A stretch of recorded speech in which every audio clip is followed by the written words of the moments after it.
You think you can come to my wedding in a cheap suit? That's what the groom sneered, mocking me right before he tried to call security to throw me out of my own daughter's wedding. But the guards just froze, whispering to each other. We can't. He's a VIP. Everyone in the hall held their breath. Honestly, Eldon, where did you even find that suit? Some thrift store clearance rack. Martin's words hit me while I was taking a sip of water, and the crystal glass froze halfway to my lips. I had only walked into Christine's dining room 10 minutes ago, expecting polite introductions and a pleasant conversation. Instead, I found myself sitting across from a man whose second glass of wine had clearly loosened more than just his tongue. Martin.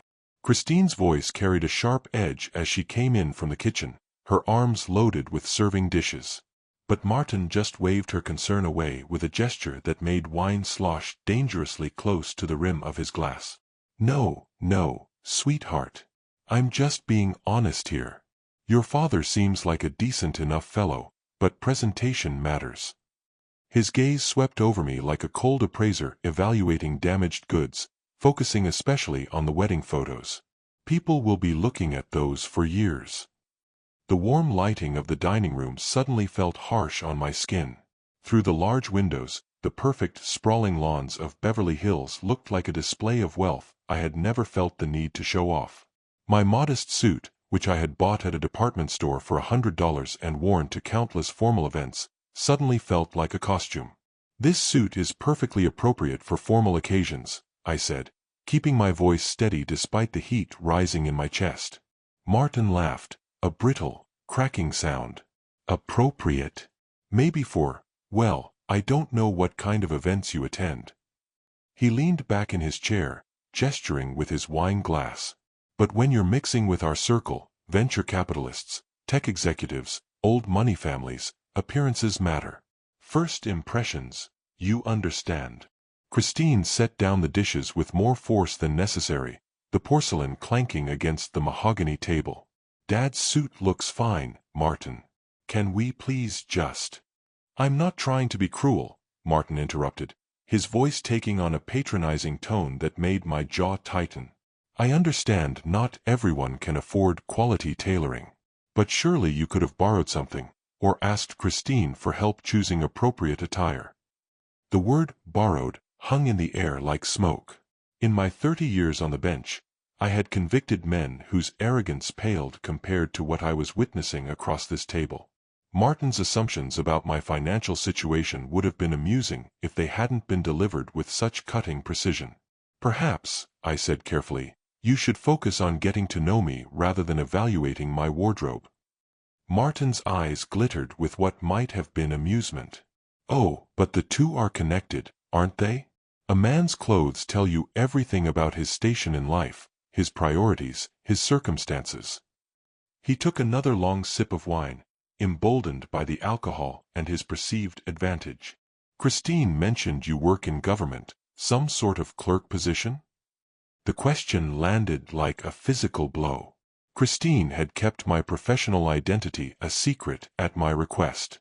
Years of dealing with people who treated judges differently had taught me the value of anonymity in personal relationships. But Martin's casual dismissal of my career, his immediate assumption that I held some lowly, anticipated role, showed the depth of his prejudice. Something like that, I replied. Well, at least it's steady work, Martin said with the grand air of someone offering charity, though I imagine the pay isn't much. Government salaries, you know.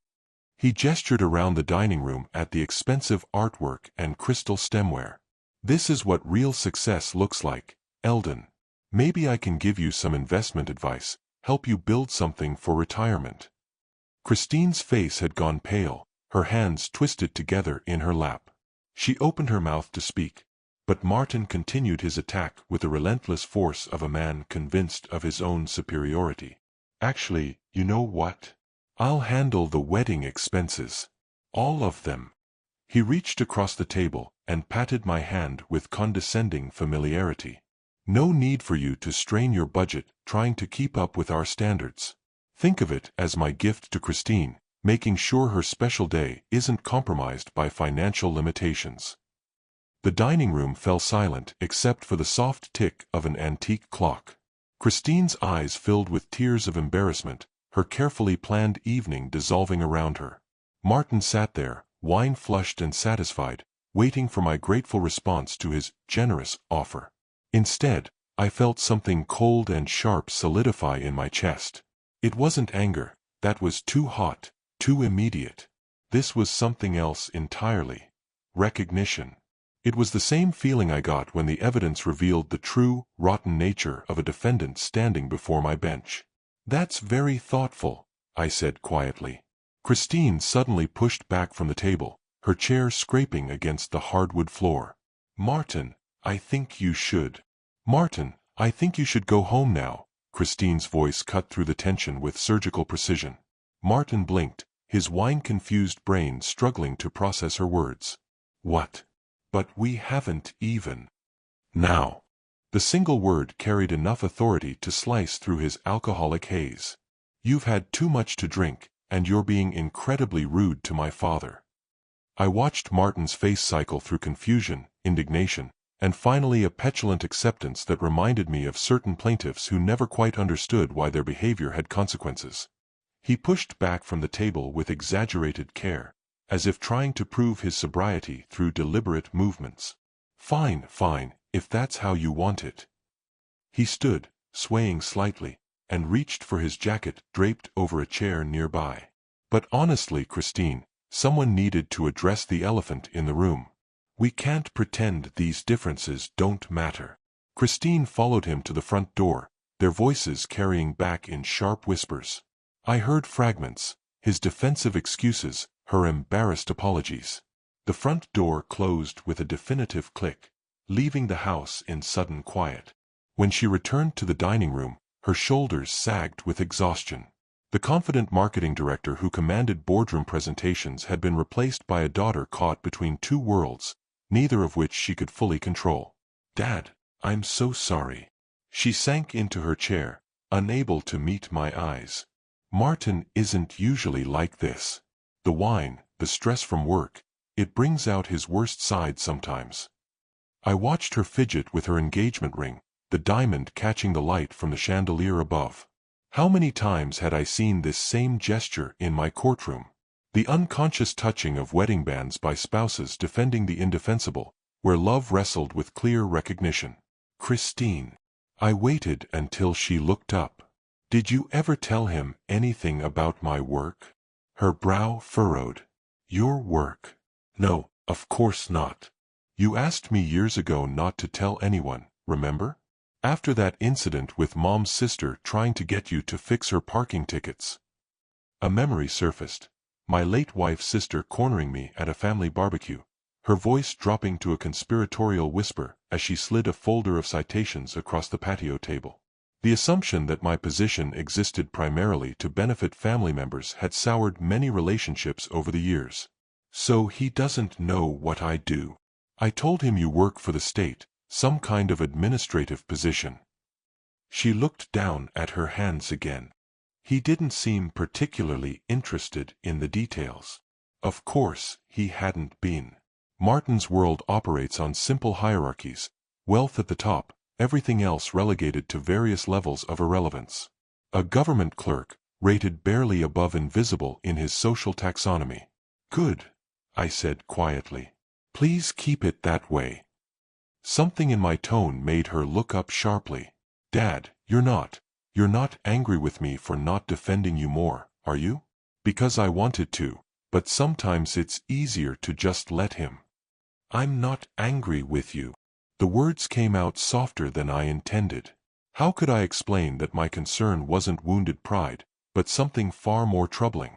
That in 30 years of evaluating character from the bench, I had developed an instinct for recognizing dangerous narcissism, and that Martin's casual cruelty tonight had revealed patterns that worried me more than any personal insult could.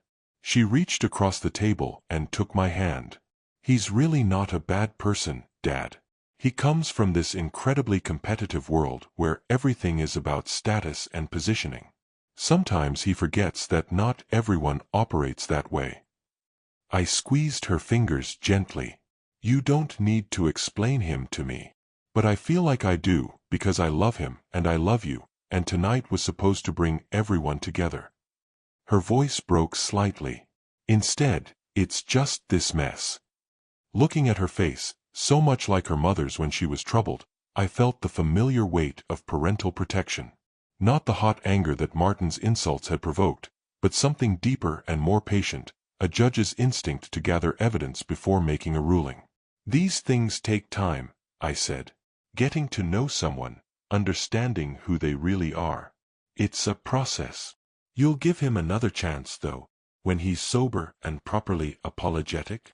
I nodded, though something in my chest had already shifted into a different, more professional and watchful mode. Of course. She smiled for the first time since Martin's departure, relief flooding her features. Thank you. I know once you really get to know each other. I squeezed her hand once more, then released it.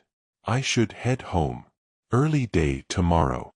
As I gathered my jacket and keys, I noticed her watching me with the same careful attention she had shown as a child, trying to read my mood through my facial expressions and body language. Some instincts never fully disappear, even in adulthood. Drive carefully, she said, walking me to the door. Always do. I kissed her forehead and stepped into the Beverly Hills evening, where perfect lawns stretched under perfect streetlights, everything manicured and controlled. My car sat at the curb, a modest interruption in the luxury landscape. Reliable but unremarkable, just like its owner. The drive from Beverly Hills to Pasadena took me through the heart of Los Angeles, past the glittering towers of Century City and into the sprawling neighborhoods where real people lived their real lives. Traffic moved steadily on the 110, headlights and taillights creating rivers of light in my rearview mirror. I had 45 minutes alone with my thoughts. 45 minutes to process what had just happened. In my 3 decades on the bench, I had encountered every variation of human character imaginable. The desperate and the calculating, the genuinely remorseful and the pathologically entitled. I had learned to read the subtle signs, the way a jaw tightens when confronted with evidence, the telltale pause before a carefully constructed lie, the particular kind of indignation that arises when privilege is questioned. Martin Hargrove displayed classic symptoms of narcissistic entitlement, the casual cruelty masked as helpful observation, the inability to consider how his words affected others, the assumption that financial success gave him the moral authority to judge and dismiss those he considered beneath him. I had seen men like him before. They appeared in my courtroom wearing expensive suits and confident smiles, certain their wealth and connections would protect them from consequences. They spoke to their victims with the same patronizing tone Martin had used with me tonight, as if modesty or modest circumstances were character flaws that justified any treatment. The worst part wasn't the insults themselves, but what they revealed about how he saw Christine. To Martin, she was an acquisition from a lower social class, someone whose family needed to be managed and improved upon. His offer to pay for the wedding hadn't been generosity, it had been a power play, establishing dominance through financial control. My exit approached, and I took the familiar curves that led toward my neighborhood. Pasadena's tree-lined streets felt like a sanctuary after Beverly Hills's pristine intimidation. Here, modest homes sat comfortably beside larger ones without apology. Here, a man's worth wasn't measured by his thread count. I pulled into my driveway and sat for a moment before cutting the engine. The house looked exactly as I had left it. Small, well-maintained, unpretentious. 3 bedrooms, 2 bathrooms, a study lined with law books and family photographs. My late wife, Margaret, had planted the roses that still bloomed by the front porch, their scent carrying memories of Saturday mornings spent in companionable silence. Inside, I moved through the evening routines that have become automatic over the years. Jacket hung in the closet, keys on the kitchen counter, a glass of water from the tap, no crystal stemware needed. In my study, surrounded by volumes of legal precedents and judicial opinions, I finally allowed myself to consider the full implications of the evening. Christine loved Martin Hargrove. She had accepted his proposal, planned their future together, and chosen to bind her life to his. Those were facts that couldn't be changed by parental disapproval or a judge's analysis of his character. But facts can evolve. People reveal themselves gradually, and sometimes those revelations change everything. I had no intention of interfering with my daughter's relationship based on one unpleasant evening. That would be premature and potentially destructive. But neither would I ignore what I had witnessed. Martin's mask had slipped tonight, revealing glimpses of something darker beneath his polished exterior. The smart move, the judicial approach, was to observe and document. I would let time reveal the patterns. I would allow Martin enough rope to either prove my concerns unfounded or demonstrate that they were entirely justified. Had learned patience from 30 years of letting evidence accumulate before making a judgment. Some cases developed slowly, each detail adding another piece to the puzzle until the full picture emerged with undeniable clarity. This situation would be no different. I settled into my reading chair, the same leather recliner where I had studied case law for decades, where I had read bedtime stories to a young Christine, and where I had slowly rebuilt my life after Margaret's passing. Tomorrow would bring new possibilities. Perhaps Martin would call to apologize, his conscience finally asserting itself through his hangover. Perhaps Christine would phone to discuss the evening, seeking reassurance or guidance. Or perhaps nothing would happen at all, and life would continue its steady progression toward their wedding day. Whatever came, I would be ready. The house settled around me with familiar creaks and sighs, a modest sanctuary filled with books, memories, and the quiet satisfaction of a life lived with purpose. Outside, Los Angeles continued its restless energy, millions of people pursuing their dreams, ambitions, and carefully constructed facades. In courtrooms across the city, judges were reviewing cases, weighing evidence and precedent in pursuit of justice. The work continued, as it always had, as it always would. Sometimes, not often, but sometimes, justice finds ways to assert itself outside the formal structures of law and order, in the patient spaces where the truth eventually emerges from the shadow.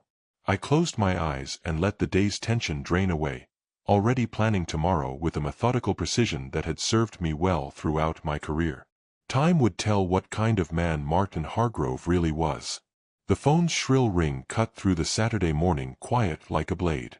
I looked up from my newspaper, coffee cup halfway to my lips, and checked the clock.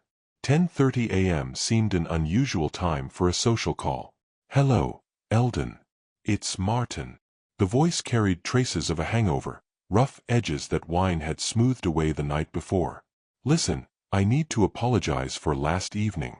I had too much to drink, and I said some things that were inappropriate." I set down my coffee and leaned back in my study chair, surrounded by law books that had witnessed 3 decades of careful deliberation. "It's all right, Martin. I understand these things happen. Thank you for being so gracious about it." Relief flooded his voice, the tone of a man who had worried about consequences overnight. "Christine was quite upset with me after you left. She made it very clear that I had crossed some lines." Through my study window, Saturday morning spread across Pasadena in comfortable ordinariness.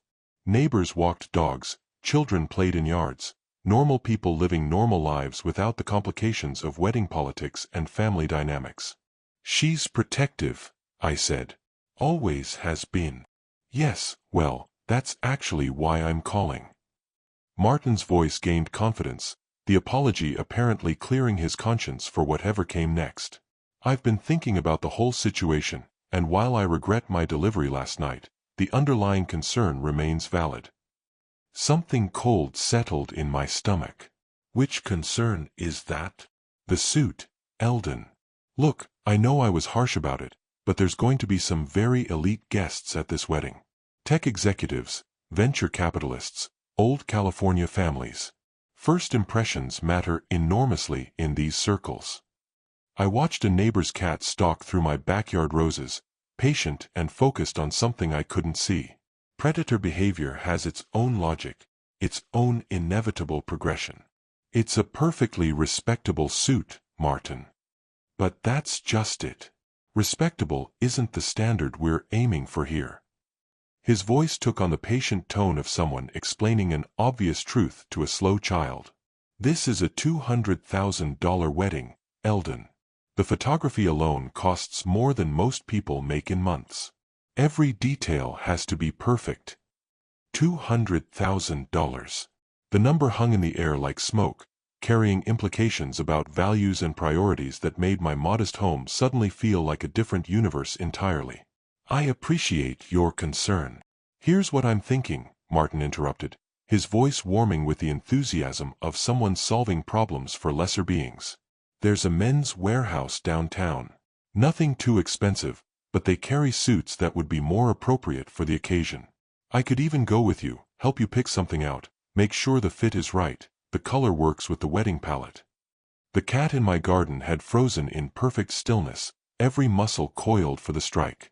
Nature's patience in service of an inevitable conclusion. That's very thoughtful, but I'll be wearing the suit I own. Silence stretched across the phone line. When Martin spoke again, his voice had hardened with the particular frustration of someone accustomed to compliance. Eldon, I'm trying to be diplomatic about this, but let me be completely clear. This wedding is important to me. Important to my career, my reputation, my future in-laws who are flying in from Connecticut. I cannot have Christine's father looking like he shops at discount stores. It's $100 suit from a department store, but it's quality. $100. Martin's laugh carried no humor whatsoever. My cufflinks cost more than that. Look, I'm trying to help you here, but there are limits to how much accommodation I can make. If you show up in that suit, you're not coming through those doors. Entry will be forbidden. The words landed with the force of an ultimatum, not a request, not even a demand. It was a command backed by the absolute certainty of someone who had never been told no by people he considered beneath him. In 30 years on the bench, I had heard threats delivered with more subtlety and less venom. The mask hadn't just slipped, it had shattered completely, revealing something uglier than I had imagined possible. I see. My voice remained steady despite the rage building behind my ribs. Thank you for clarifying your position. Good. I'm glad we understand each other. The men's warehouse on Wilshire opens at 10 o'clock. We could meet there this afternoon if... I hung up. The receiver settled into its cradle with a soft click, followed by the profound silence of my study. Law books stared down from their shelves like silent witnesses. Outside, the neighbor's cat had completed its hunt and disappeared into the shadow, leaving only the roses swaying in the morning breeze. My hand remained on the phone for a long moment, feeling the cool plastic against my palm while Martin's words, "Entry will be forbidden," echoed with crystalline clarity. The dial tone buzzed against my ear for several seconds before I finally lifted my hand. The silence that followed felt dense, weighted with implications that would have seemed impossible 24 hours earlier. I stood slowly, my joints protesting the sudden movement, and walked to my study window. The neighbor's cat had vanished, but evidence of its hunt remained, a few scattered feathers near the rose bushes.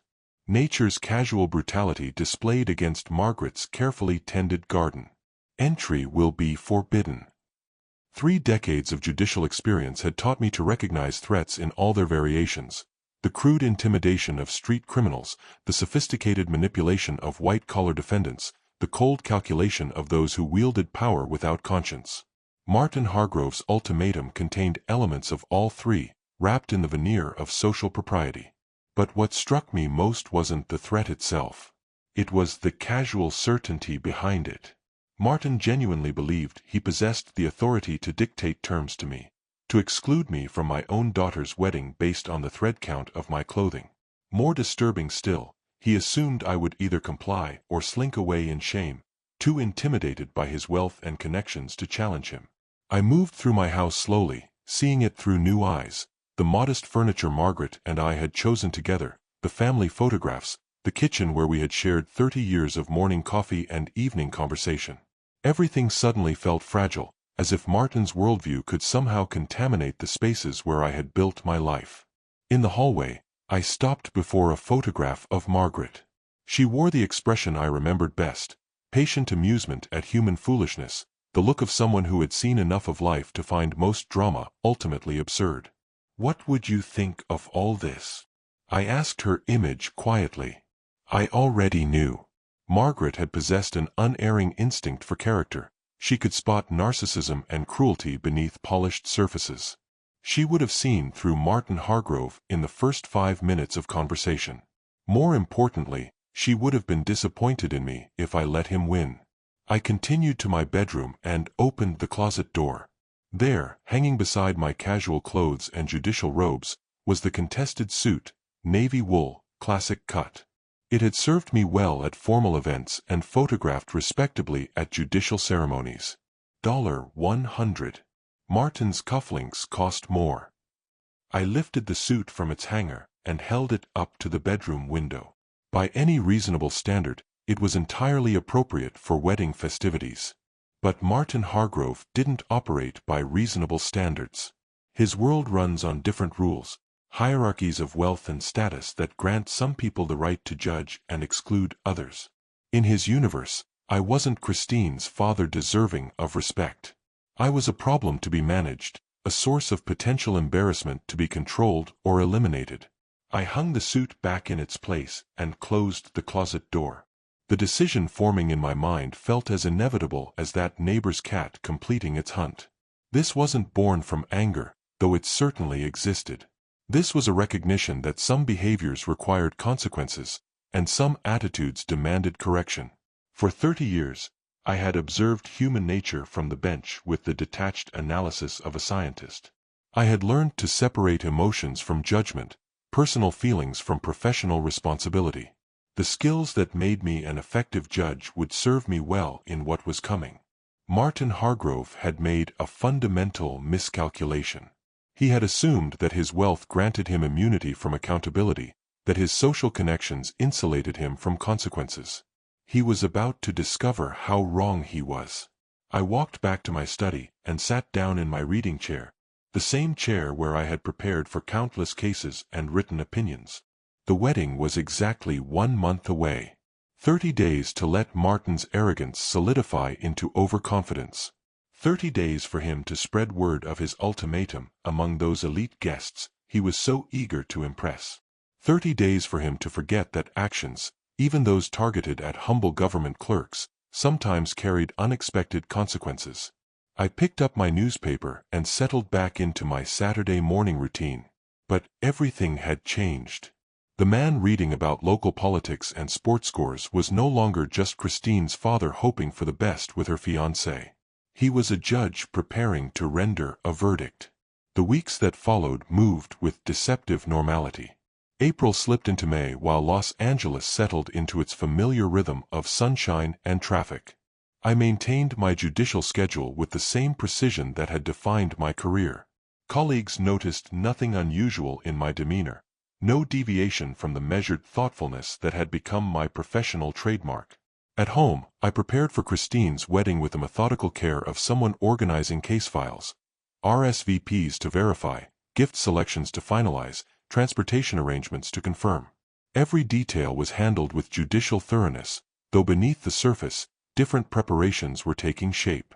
Christine called twice during those weeks, her voice bright with bridal excitement as she described final dress fittings and floral arrangements. She never mentioned Martin's phone call to me, which meant either he hadn't told her about it, or she had chosen not to discuss it. Given his need to maintain his image as the magnanimous future son-in-law, I suspected the former. The invitations had arrived in my mailbox during the 3rd week of April, heavy cardstock embossed with gold lettering, the kind of stationery that announced its expense through tactile luxury. Mr. and Mrs. The invitation, with its elegant script and premium paper stock, read, "James Hargrove requests the pleasure of your company. The Beverly Wilshire Hotel Ballroom. Cocktails at 6 o'clock, dinner at 7 o'clock, dancing until midnight. $200,000 condensed into one piece of luxury stationery." I hung it on my refrigerator next to grocery lists and court schedules, a daily reminder of the day that was fast approaching. Each morning, I studied it while drinking my coffee, noting the details that would matter when the time came. The timeline, the location, the formal dress code that made no mention of specific suit requirements or entry restrictions based on clothing budgets. My own preparations took different forms. I researched the Beverly Wilshire's layout, studied photographs of its grand ballroom, and familiarized myself with the hotel's operational procedures. I gathered this information with the same thoroughness I brought to reviewing case law, building a complete picture of the terrain where this would unfold. The contested suit hung in my closet like a crucial piece of evidence in a criminal case, material proof of the central issue that would determine the evening's outcome. I examined it regularly, ensuring it remained in perfect condition. No wrinkle or stain could give Martin additional ammunition for his position. $100. The price tag had long since been removed, but the number remained fixed in my memory as a symbol of everything Martin found inadequate about my life. In his world, value correlated directly with cost. Worth was measured by price tags rather than by character or achievement. 3 nights before the wedding, I sat in my study, reviewing the guest list Christine had shared weeks earlier. Tech entrepreneurs, venture capital partners, old money families. This was the audience Martin was desperate to impress. The people he wanted to ensure never witnessed anything that might diminish his carefully constructed image. I wondered how many of them knew about his ultimatum to me. Had he shared it as an amusing anecdote about putting his future father-in-law in his place? Did they approve of his methods, or would they find his behavior distasteful if they knew the full truth? Soon, those questions would have answers. The evening before the wedding, I followed my normal routine with unusual precision. Dinner at 6 o'clock, grilled salmon and vegetables, nothing that might cause discomfort the following day. I watched the television news at 7 o'clock. At 9 o'clock, I went upstairs and opened my closet door. The navy suit waited in its designated place, pressed and ready, looking exactly as it had the day I purchased it. $100 of department store craftsmanship had somehow become the central battleground in a war I hadn't chosen but fully intended to win. I laid out my clothes for the morning: shirt, tie, shoes, the contested suit jacket, and trousers. Everything was arranged with the care of someone preparing for a significant occasion. My alarm clock ticked toward 10 o'clock as I settled into bed. Tomorrow, the Beverly Wilshire would host another elegant wedding. Martin Hargrove was about to discover that some challenges arrive wearing a $100 suit and carrying 30 years of judicial wisdom about the relationship between actions and consequences. At 6:45 a.m., my alarm clock hadn't needed to wake me. I'd been lying in bed since 5:30, watching the morning light creep across the ceiling with the patience of someone who had waited 30 days for this moment. Wedding day. I rose without ceremony and went to the bathroom, catching my reflection in the mirror above the sink. 65 years looked back at me, lines earned through decades of listening to testimony, weighing evidence, and dispensing justice. The face of a man who understood that consequences delayed are not consequences denied. The shower ran hot while I shaved with deliberate precision. No nervousness disturbed my hands. This was simply another morning requiring professional preparation, like countless others that had preceded significant courtroom moments. Breakfast consisted of toast and coffee, consumed while standing at my kitchen counter. In a few hours, the Beverly Wilshire would host an elegant celebration, attended by Los Angeles's social and financial elite. Martin Hargrove expected me to be absent. His ultimatum had been clear: wear appropriate attire or stay home. The arrogance of assumed compliance had sustained him through the past month, confident that his threat had resolved the problem of Christine's embarrassing father. Today, he would discover his miscalculation. I climbed the stairs to my bedroom and opened the closet door. There, hanging exactly where it had waited for 30 days, was the contested suit. I lifted the jacket from its hanger. By any reasonable standard, it was entirely appropriate for wedding festivities. But Martin Hargrove didn't operate by reasonable standards. The shirt came first, crisp white cotton properly pressed, then the trousers settling into familiar comfort around my waist. The tie followed, knotted with the same precision I brought to writing judicial opinions. Each element of my attire was assembled with ritual significance, an armor for the confrontation that had been inevitable since that first insulting dinner conversation. Finally, the jacket. As I slid my arms into the sleeves, the transformation was complete. I was no longer just an injured father, but a dispensing judge. The suit didn't just clothe me, it announced my intentions to anyone perceptive enough to recognize the symbolism. Before leaving, I stood before my bedroom mirror. The suit fit impeccably. The overall impression was one of quiet dignity and appropriate formality. Anyone encountering me would see a well-dressed gentleman attending a significant social occasion. They would be entirely correct, though perhaps not in the way they anticipated. I collected my keys and wallet, checking that Christine's heavy, gold-embossed invitation remained safely tucked in my jacket pocket. It was my admission ticket. My car started on the first turn of the key, reliable as always. As I backed out of my driveway and pointed toward the highway that would carry me into Beverly Hills, I felt the same calm focus that had sustained me through 3 decades of significant courtroom moments. Justice delayed was not justice denied. Sometimes, it was simply justice refined, made more precise through patience and careful planning. The drive to the Beverly Wilshire took 45 minutes. The hotel rose before me like a monument to elegance, its cream-colored facade gleaming in the afternoon sunlight. Valet attendants in spotless uniforms moved with choreographed precision. I surrendered my modest sedan to a young man who handled it with the same professional courtesy he had shown the Bentley ahead of me. Inside, the hotel's lobby spread in marble magnificence. Wedding guests moved through the space in elegant clusters. The ballroom doors stood open, revealing glimpses of white flowers and golden light within. A string quartet played chamber music. Everything Martin had promised: elegance, exclusivity, the kind of social theater that impresses venture capitalists and tech executives. And there, near the altar, draped in cascading orchids, stood my daughter. Christine's wedding dress transformed her into something luminous, ivory silk flowing around her like captured moonlight. Margaret would have wept to see her looking so radiant. For a moment, my careful composure threatened to crack under the weight of paternal pride and bittersweet memory. She turned, scanning the gathering crowd, and her face brightened when she spotted me. That smile, Margaret's smile, warm, welcoming, and completely innocent of the drama about to unfold, nearly undid my resolve entirely. "Dad." She moved toward me with careful grace. "You look wonderful. That suit is perfect." Perfect. The word carried layers of meaning she couldn't possibly understand. "You're breathtaking, sweetheart. Absolutely gorgeous. Thank you for being here. I know this isn't really your kind of thing, all these people and formality, but it means everything to me that—" "Eldon." Martin's voice cut through our reunion like a blade through silk.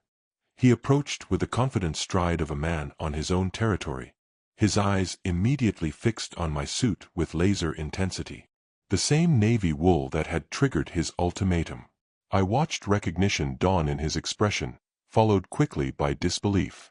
"I warned you about that suit," he said quietly, his voice pitched to avoid Christine's hearing. "Martin, let's not spoil Christine's day with unnecessary drama."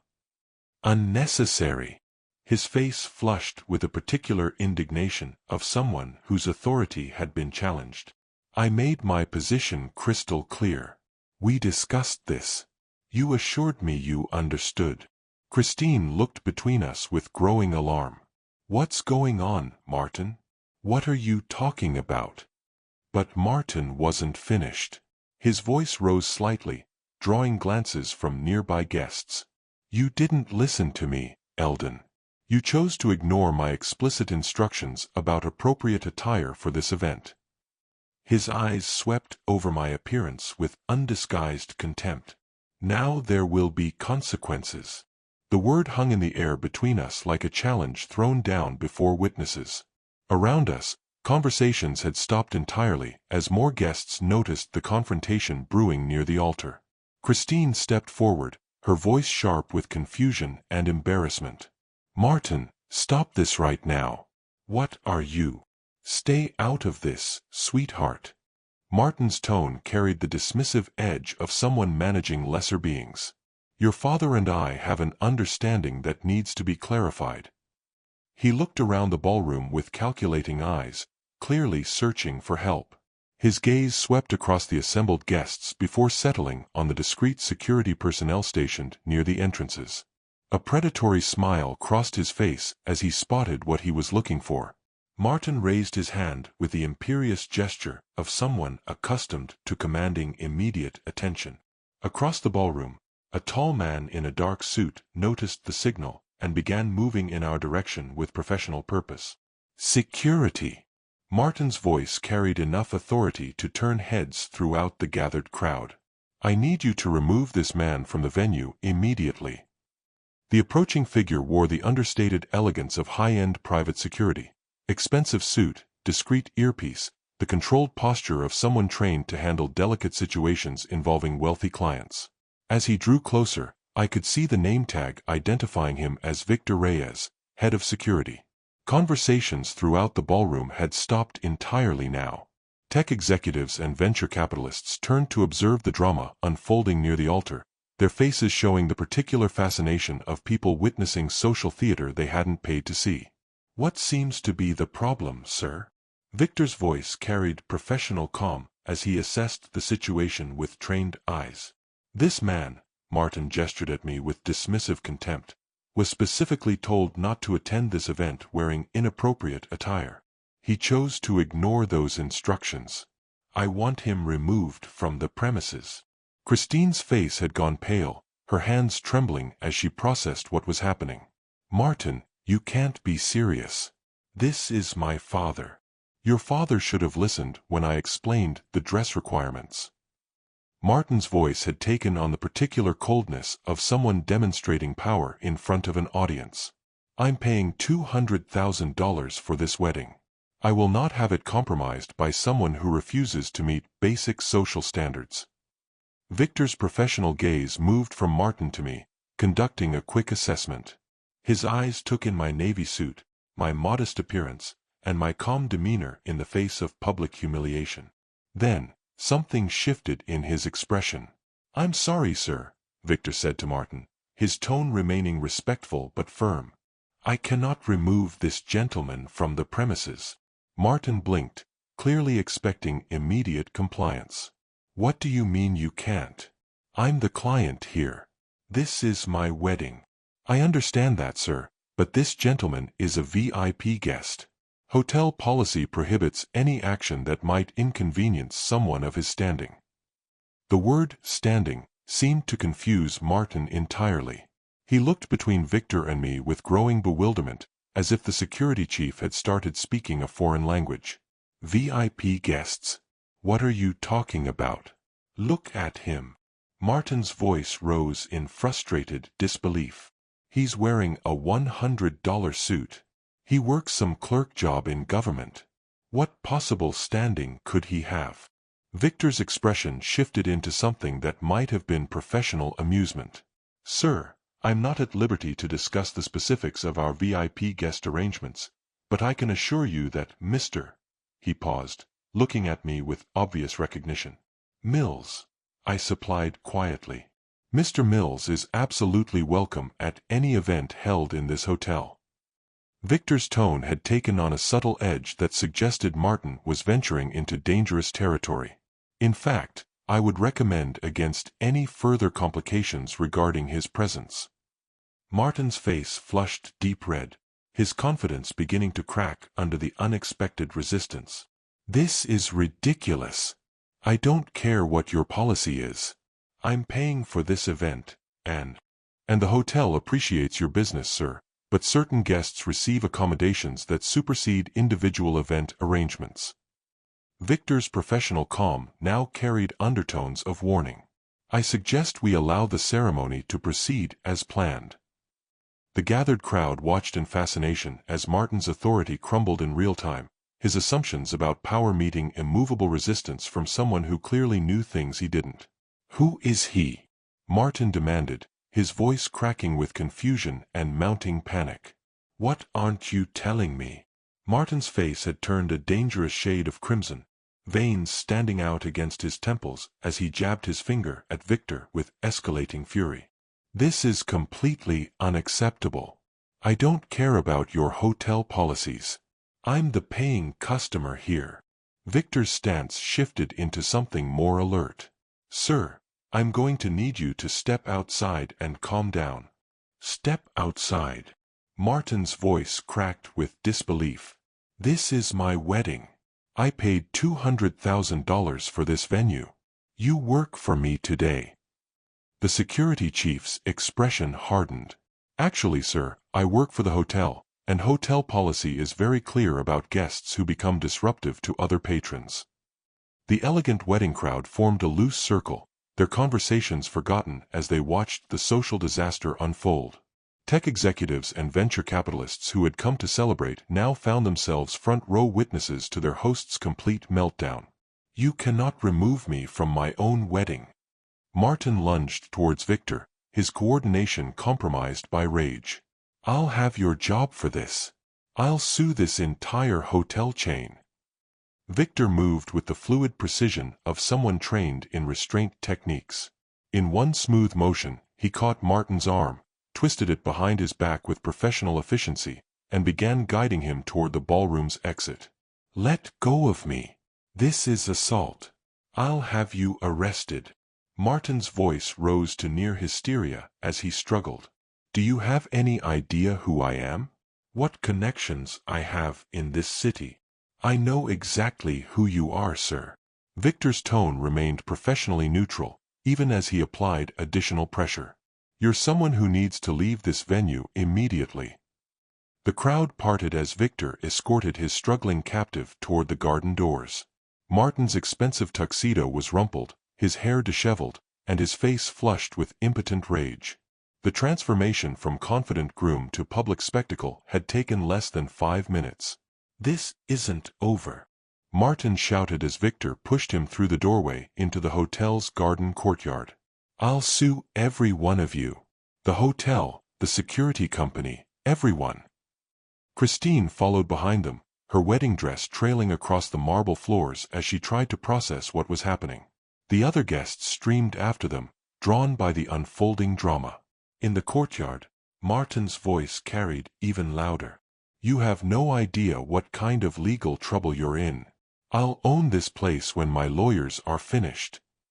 Sir, if you continue making threats, I'll have to call the police." "Call them. Call everyone." Martin's voice suggested complete loss of control. "When they find out what you've done, assaulting a paying customer, violating my civil rights, you'll all be finished." He continued his tirade with the desperate energy of someone whose entire worldview was crumbling. "I'll sue all of you," he screamed. "Starting with that man," he gestured wildly toward where I stood, calmly watching, "and his ridiculous $100 suit.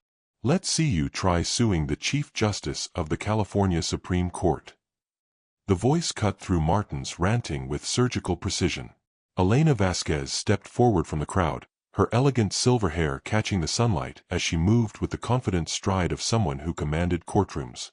Martin's mouth opened and closed soundlessly, his tirade stopped mid-sentence as if someone had pulled his power cord. Around us, the wedding guests fell into complete silence, processing what they had just heard. "Chief Justice." Martin's voice came out as barely a whisper.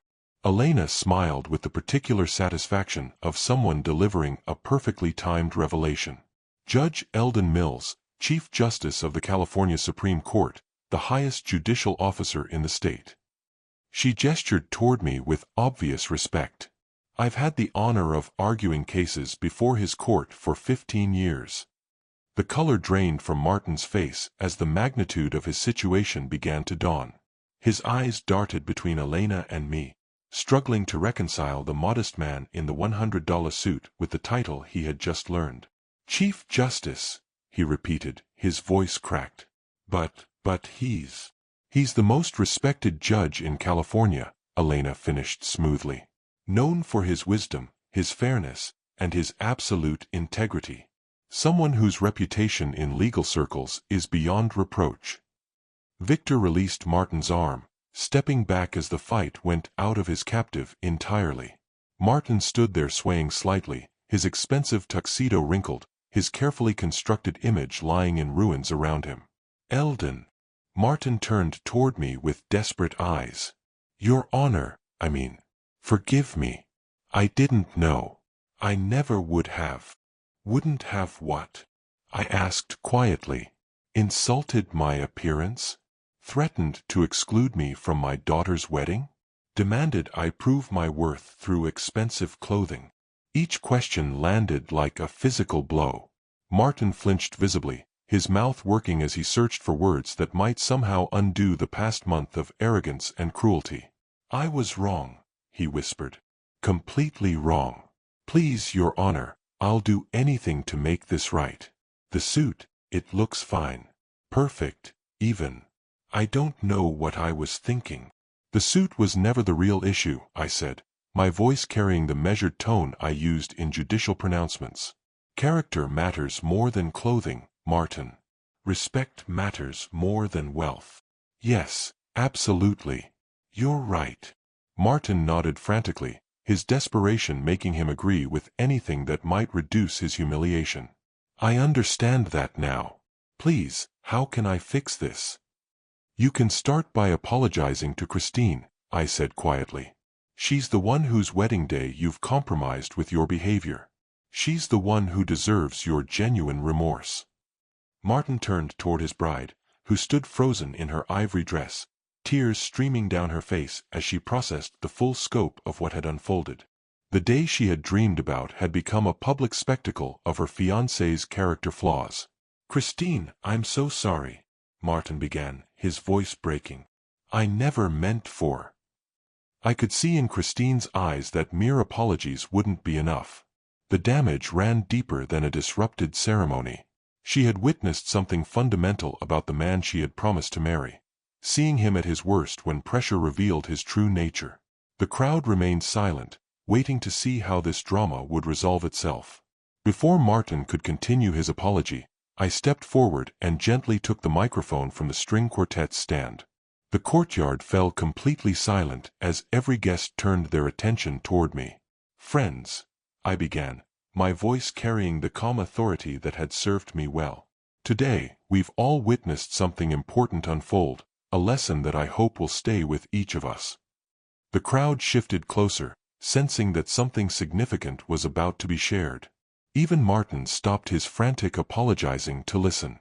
"For 30 years, I've sat in judgment of human behavior.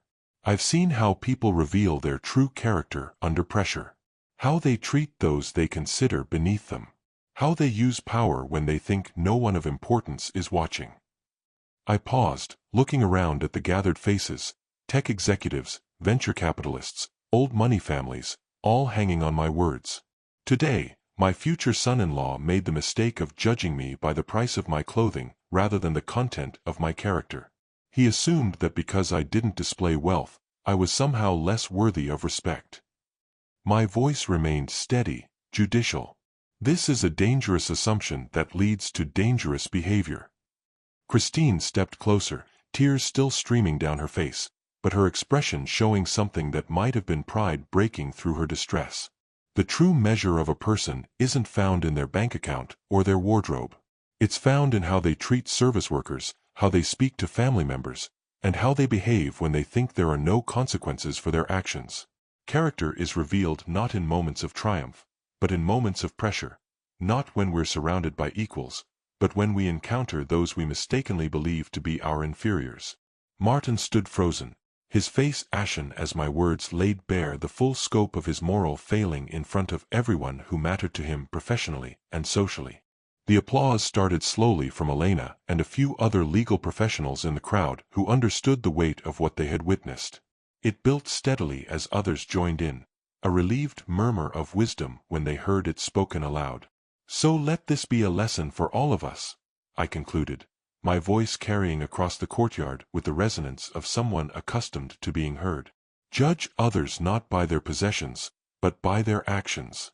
Respect is earned through character, not purchased through commerce." The applause became a crescendo, with guests who had come for a wedding finding themselves witnesses to something far more meaningful, a moment of genuine moral instruction delivered by someone uniquely qualified to provide it. When the applause finally died down, I gently handed the microphone back to the quartet's stand and walked toward Christine. She immediately collapsed into my arms, her wedding dress rustling as she held me tight. "I'm so proud of you, Dad," she whispered through her tears. "You handled this perfectly." Around us, the wedding guests began to disperse, their conversations animated by the dramatic scene they had just witnessed. Several people approached to introduce themselves, expressing their sincere appreciation for the lesson they had received. Meanwhile, Martin stood alone near the elegant fountain, his earlier arrogance completely deflated. The man who had confidently threatened to exclude me from the wedding now found himself isolated at his own celebration, his true character fully exposed to everyone who mattered in his professional and social life. Justice, I reflected, sometimes serves itself in the most unexpected and public ways. The $100 suit had proven its worth far beyond Martin's limited imagination, not through price tags, but through the principles it had helped defend.